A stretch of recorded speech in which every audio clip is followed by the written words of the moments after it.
Mutual presents The Mysterious Traveler.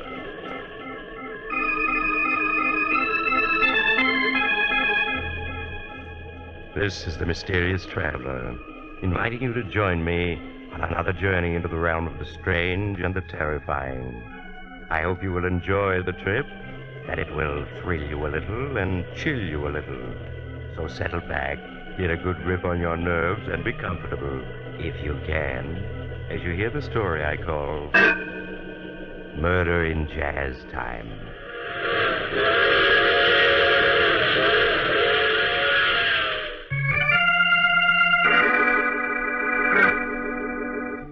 Tonight, we're going to delve into the strange and confusing events in the life of Alexander Drake. But what person can tell you of these events better than Alex Drake himself? As our story begins, Drake is seated at a small table, staring at several blank sheets of writing paper. Slowly, he picks up a pen, hesitates, and starts to write. I scarcely know at what point to begin telling of the things that have happened to me these past months. I suppose I should begin with Vicky. Vicky, who I have loved ever since we were children. If my love was never returned by her, I was content to wait, ever hopeful that someday she would reciprocate my feelings. We saw a great deal of each other after she graduated college, and I watched with interest as she embarked upon a singing career. Success came to Vicky quickly and smoothly, as all things did. She sang with several name bands and then became a star attraction at the swankier nightclubs. Several years passed, and then one night, as I had always dreamed of it happening, Vicky agreed to marry me. That was the happiest moment of my life. A week later, we were married and driving to New Orleans on our honeymoon. Happy, darling? Oh, yes, Alex, yes. No regrets about giving up your career? None at all. Oh, it's good of you to say that, Vicky. I'll try to make it up to you. Oh, no, really, Alex. Giving up my career isn't any sacrifice. For a long time now, I've known that I wasn't very good. Not very good? Why, you were getting $1,000 a week at the Casablanca. And look at the way your recordings are selling. Oh, let's face it, Alex. I have a nice voice. I'm fairly attractive. And thanks to fine publicity, I've come a long way. But I'm not really a very good singer. Oh, nonsense. I think you're a wonderful singer. That's because you're in love with me, darling. But I know better. Take, for example, that recording of Easy Living that I made. That was one of the best things you ever did. Yes, Alex, it was. But have you ever heard the recording that Billie Holiday made of that number? No, I don't think I have. Well, if you had heard it, you'd know the difference between good singing and really great singing. You mean she was so much better? Yes, Alex. And if I can't be a top blues singer, then I won't sing at all. Oh, Vicky, you're young yet. It takes time. No, Alex. You either have it or you don't. I see. Is that why you decided to give up your career? Marry me? Yes, darling. I'm glad you told me. Oh, look, Vicky, that sign. Only 37 miles to New Orleans. Oh, wonderful. At last I'm going to see New Orleans. You don't know how long I've waited for this. Why all this enthusiasm for New Orleans? Why, Alex, New Orleans is the birthplace of jazz. Think of all the great musicians and singers who've come from there and the wonderful jazz they created. People like Willie Johnson, Bertha Hill, and Jack Simmons. And just think, Jeff Becker is still in New Orleans, and we can hear him play. He's the fellow that owns the famous Waterfront Cafe, isn't he? Oh, Alex, Jeff Becker isn't famous because he owns a cafe. Why, he's one of the great names of jazz. Many critics think he's the finest jazz pianist who ever lived. Forgive my ignorance, darling. I'm afraid I'm just a long hair at heart. Tell me, if this fellow Jeff Becker is as great as you say, How come I haven't heard more about him? Because he's always refused to leave New Orleans. He's had some fabulous offers to play in New York, but he's turned them all down. That's why he isn't widely known. But real lovers of jazz come from all over the country to hear Jeff Becker play at his cafe. Well, then I guess there isn't any question as to where we're going tonight. Jeff Becker's it is.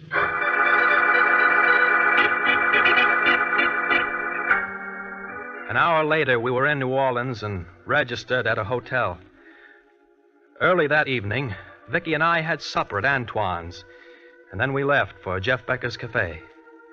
As we drove, Vicky was unable to hide the excitement she felt. Jeff Becker's cafe turned out to be a long, rambling, shabby building with a balcony that ran the length of it and hung over the river. The inside of the cafe was as unpretentious as the outside. There were 40 ancient tables or so, a small bandstand, and an equally small dance floor. A mahogany bar ran the length of one wall with a long mirror behind it reflecting the shabbiness of the cafe. As we were seated, a few musicians began to drift in and take their places on the bandstand. Vicky whispered excitedly to me the names of the musicians, whom she seemed to know without ever having seen before. And suddenly Vicky clutched at my arm. Alex, look. There's Jeff Becker. Where? There he is, walking towards the piano. That little sandy-haired man? Yes. That's Jeff Becker.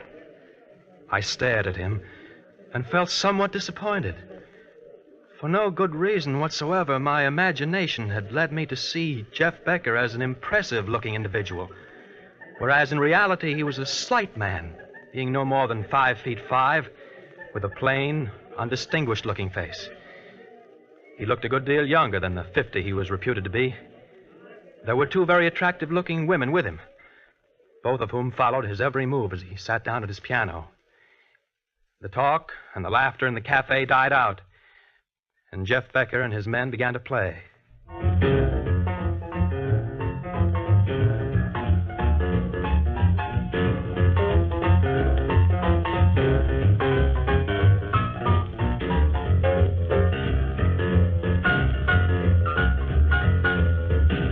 As Jeff Becker played, the disappointment I'd felt about him fast left me. As he sat there at the piano playing smoothly, effortlessly, he was no longer a small, slight man with a plain face. There was a warmth and greatness about him, and even I, who was no lover of jazz, could sense the genius of Jeff Becker.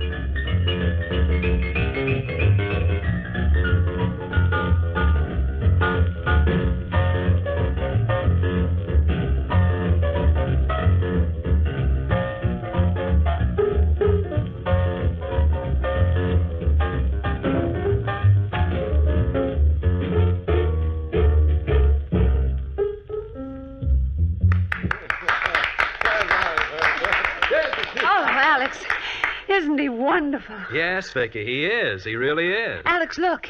He's coming this way. Yes, he seems to be coming to our table. Good evening, Miss Saunders. Welcome to New Orleans. Why, thank you, Mr. Becker. Thank you very much. Just call me Jeff. Only tourists call me Mr. Becker. All right, Jeff. Oh, this is my husband, Alex Drake. Glad to meet you. How do you do? Won't you join us? Sorry, no. I only have a minute. The boys and me got some playing to do. I've heard Brown B. Boogie played before, but never as wonderfully as you do it. Thanks very much, Vicky. How did you know who I was? I've seen pictures of you. Have you ever heard my wife sing, Jeff? Yes, I have. Well, I gotta be getting back to work. It's been nice meeting you folks. See you around. Yes, of course. Huh.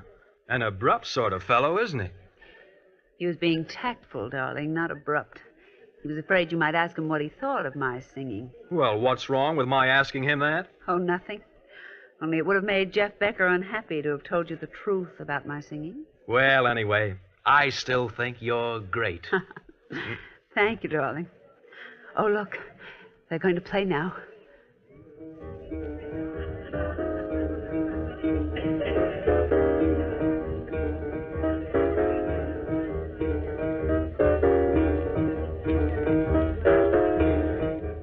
We sat listening to the magic of Jeff Becker's music for hours.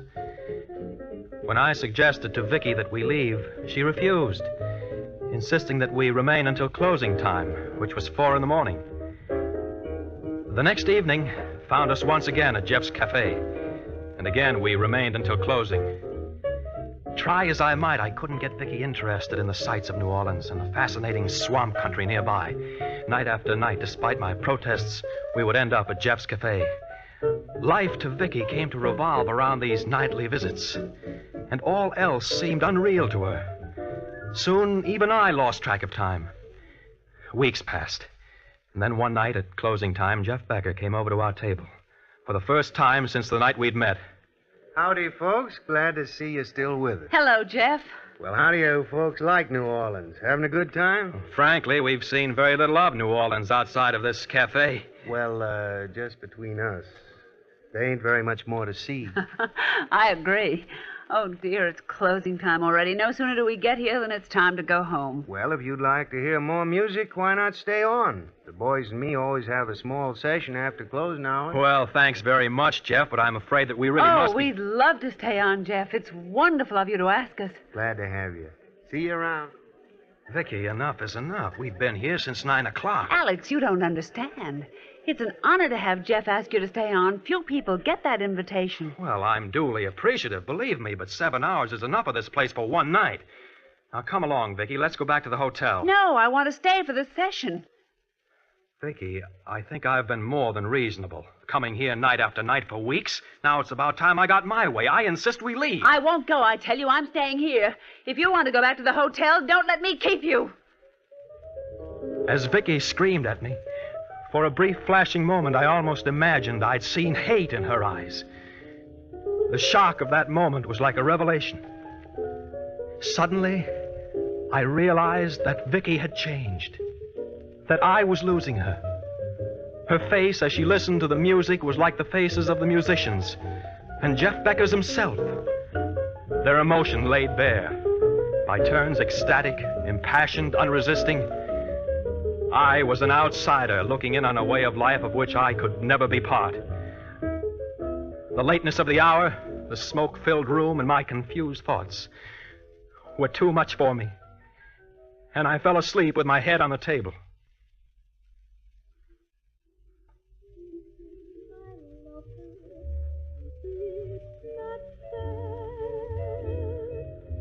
I have no idea how long I slept, but when I awoke, it was daylight. I became aware of a woman singing. I looked up. I saw it was Vicky. Vicky standing by the piano, singing to Jeff Becker. Since it is a dancing floor just for my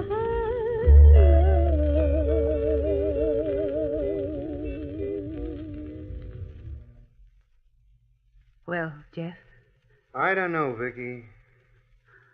what's wrong? Hard to say. Oh, Vicky, jazz was born in these parts. And it came from the people. The people who worked on the levees, the riverside wheelers, and in the fields. It was part of the bone and flesh of old-timers like Willie Johnson and Joe Fletcher.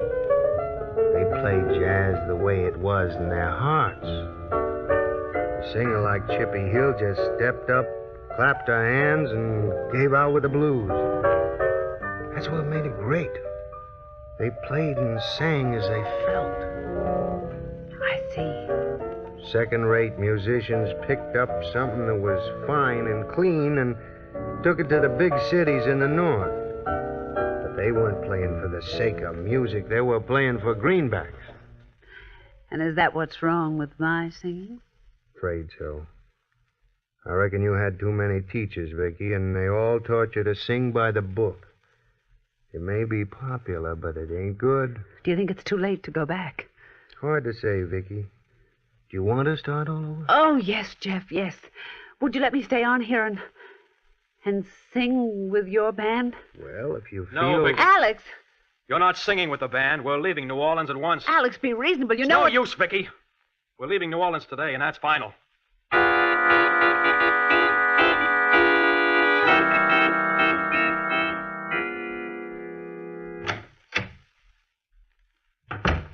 I'll get your suitcases from the closet, Vicky, so that you can start packing. I tell you, Alex, I'm not leaving New Orleans. Not only am I staying, but I'm going to sing with Jeff Becker's band. Vicky, are you blind? Can't you see what's happening?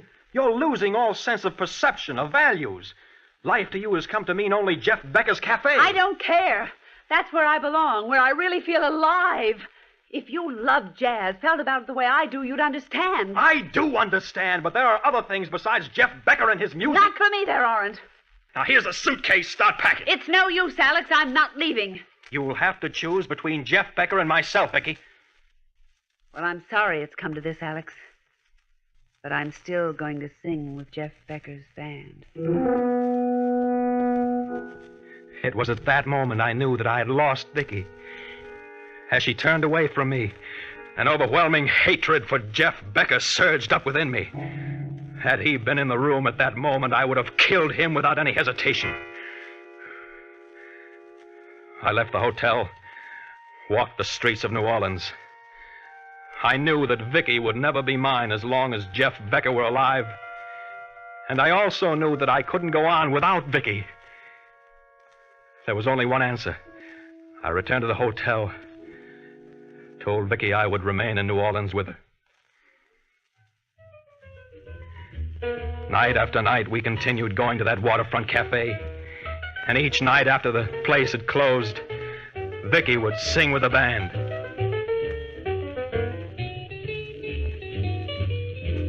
There'll be no one unless that someone is you. As I listened to Vicky sing, even I, who knew very little of music, could sense that her singing was superb. The musicians in the band looked at her approvingly and accepted her as one of themselves. Under Jeff Becker's almost hypnotic guidance, she sang with warmth and feeling. And as much as I hated Jeff Becker, I couldn't help but admire his genius for bringing out talent. The music ended, and Jeff rose from the piano and patted Vicky on the shoulder encouragingly. He left the bandstand and started walking through the cafe towards his office in the back. This was the moment I had long waited for. I quickly eased out of my chair, which was in a darkened part of the cafe, and slipped out into the balcony. I then ran quietly along the balcony until I reached the French door that opened into Jeff Becker's office. I got there just as Jeff sat down at his desk. He was alone. I opened the door and stepped into his office. Oh. Hello, Alex. What can I do for you? I've come for my wife. Your wife? But Vicky isn't in here. Vicky is wherever you are, and I can't have that, Jeff. She's got to be mine. She is yours. You know that. No, she belongs to you now. She said as much. As long as you're alive, Vicky will never be mine. I know that. You're wrong, Alex. Believe me. It's music. She's got to be mine. She's got to be. Alex, no.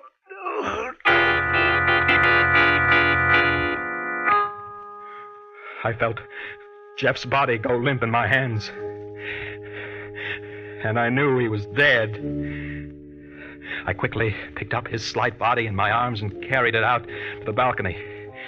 There was no one in sight. I leaned over the balcony rail and dropped Jeff's body. It fell into the river with a small splash and was gone. I quietly walked to the other end of the balcony and slipped into my seat in the darkened cafe. The musicians and Vicky were still on the bandstand talking, and I knew they hadn't missed me during the few minutes I'd been gone. The ordeal was over. A week passed, and Jeff Becker's disappearance was the talk of New Orleans. The police questioned everyone, but were unable to solve the mystery. Vicky was inconsolable and locked herself in her room at the hotel, refusing to see anyone.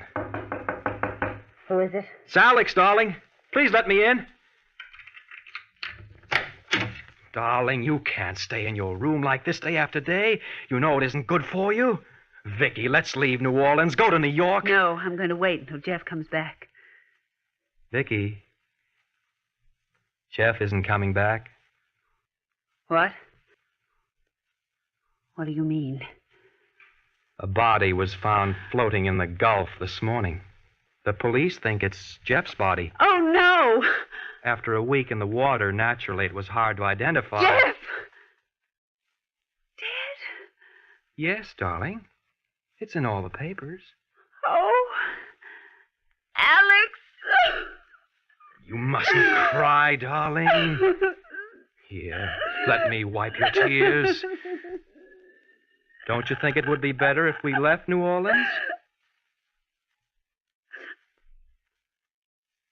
All right, Alex. Anything you say.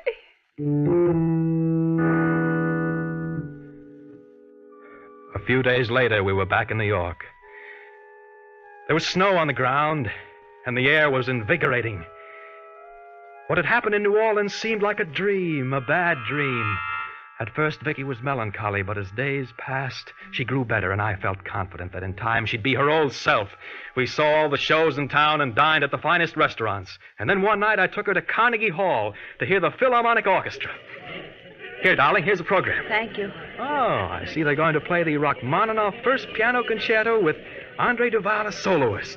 You've always liked that concerto, haven't you? Yes, Alex. Look, Duval's just come up on stage. Young, isn't he? Yes, he is. Happy? Alex, they're going to play now.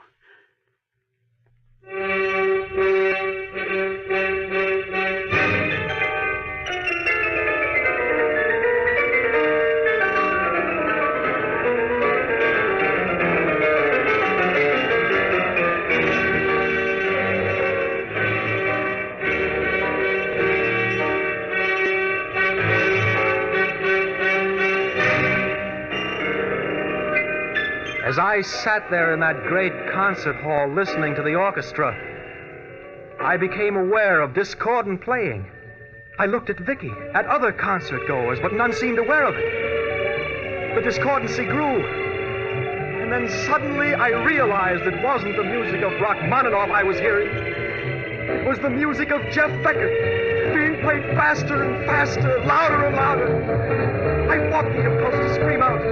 As I put my hands to my ears, I became aware of my arm being shaken. It was Vicky. Alex, what's the matter with you? Vicky, the music. Listen to it. Alex, be quiet. Everyone is looking at us. I can't stand it anymore. Let's get out of here. All right, Alex, but please be quiet. Everybody's looking at us. Hurry, Vicky, hurry.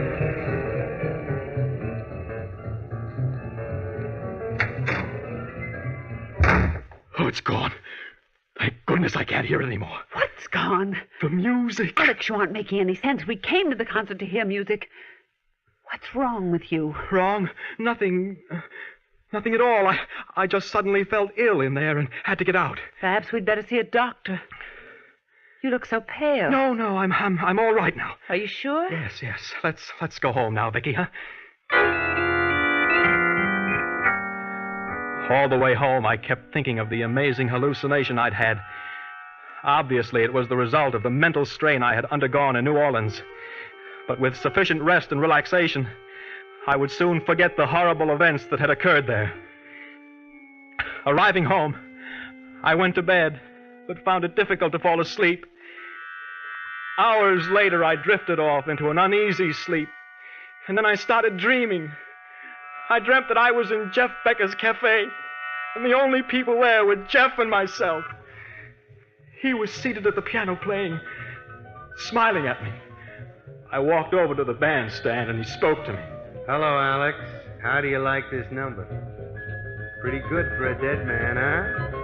You can't play if you're dead? Yes, I can, Alex. You hear my music, don't you? Yes, I do. You're always going to hear it, Alex. Always. Because my music will never die. Even if you did kill me, it'll go on and on. No! Stop! No! I don't want to hear it! Stop! Stop! Alex, wake up! Alex, wake up! Wake up! Alex. What? Alex, what is it? What is it? You were having a nightmare. You screamed and woke me up. Yes. I remember now. What were you dreaming about? New Orleans. New Orleans? Yes.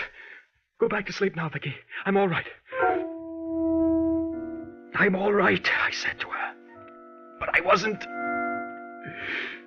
That was the beginning of a series of nightmares and hallucinations in which I heard Jeff Becker playing that accursed music of his. When an attack came, I would flee from room to room, pressing my fingers against my ears, but there was no escape. I could hear the rhythmic pounding of Jeff Becker's music in my head, growing louder and louder, relentlessly hammering away. I knew that it would only be a question of time before he drove me mad. I fought for my sanity, but Good morning, Mr. Drake. How are you feeling today? Oh, I see you've done quite a bit of writing. Good. I'm glad you followed my suggestion. It's all written down, Doctor. Everything that happened to me. It's fine, Mr. Drake. I'm sure it'll be of great help to both of us. Do you feel in the mood for a visitor? A visitor? Yes, your wife. Yes, I'd like to see Vicky. She's just outside. I'll have her come in. Will you come in now, Mrs. Drake? Hello, Alex. How are you, darling? Vicky. Oh, it's good to see you again and have you near me. Oh, Alex. Dr. Mitchell says that you're much better. Yes, I'm much better. Doctor, will you tell him? Yes, Mr. Drake. Tell me what? Well, won't you sit down, Mr. Drake? Yeah, that's it. Now, what I'm going to tell you will come as a shock, but I'm hopeful it'll rid you of the hallucinations you suffer from. Yes, Doctor? Mr. Drake, you did not murder Jeff Becker. But I did. I choked him until he was dead, and then I threw him into the river. No, Mr. Drake.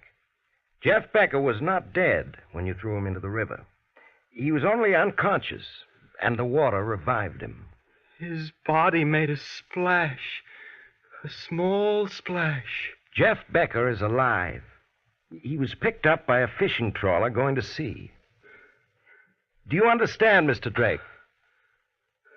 Jeff Becker is alive. Will you come in, please? I didn't want to do it, but he made me. Hello, Alex. How are you? No! You're dead! You're dead, do you hear? But your music, it goes on and on. I can't get away from your music. It follows me everywhere. Doctor, can't you do something? I'm afraid we've failed again. This feeling of guilt is overwhelming. However, we shan't give up. It's getting louder and louder, and I can't escape from it. Stop it! Stop it!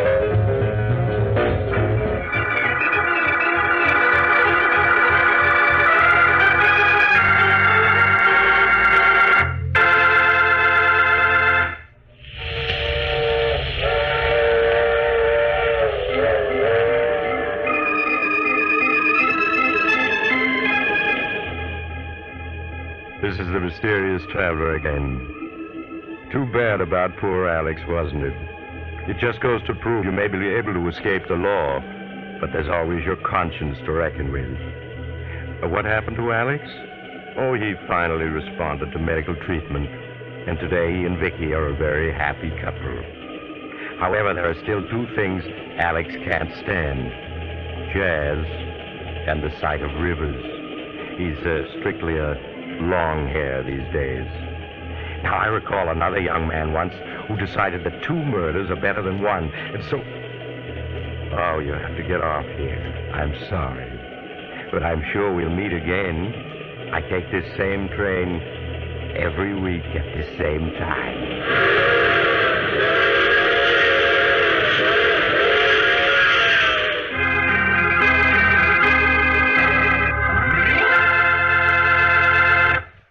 You have just heard The Mysterious Traveler, a series of dramas of the strange and terrifying. All characters in tonight's story were fictitious, and any resemblance to the names of actual persons was purely coincidental.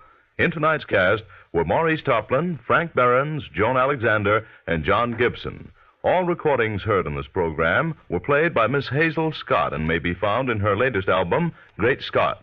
Organ music was played by Paul Taubman. Sound by George Cooney, broadcast engineer Al King. The Mysterious Traveler is written, produced, and directed by Robert J. Arthur and David Cogan.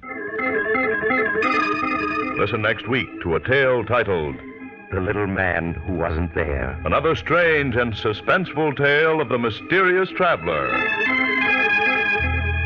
This program has come to you from our New York studios. Another program of tense and dramatic action will follow in just a minute. Stay tuned to the station for Official Detective. Carl Caruso speaking. This is the Mutual Broadcasting System.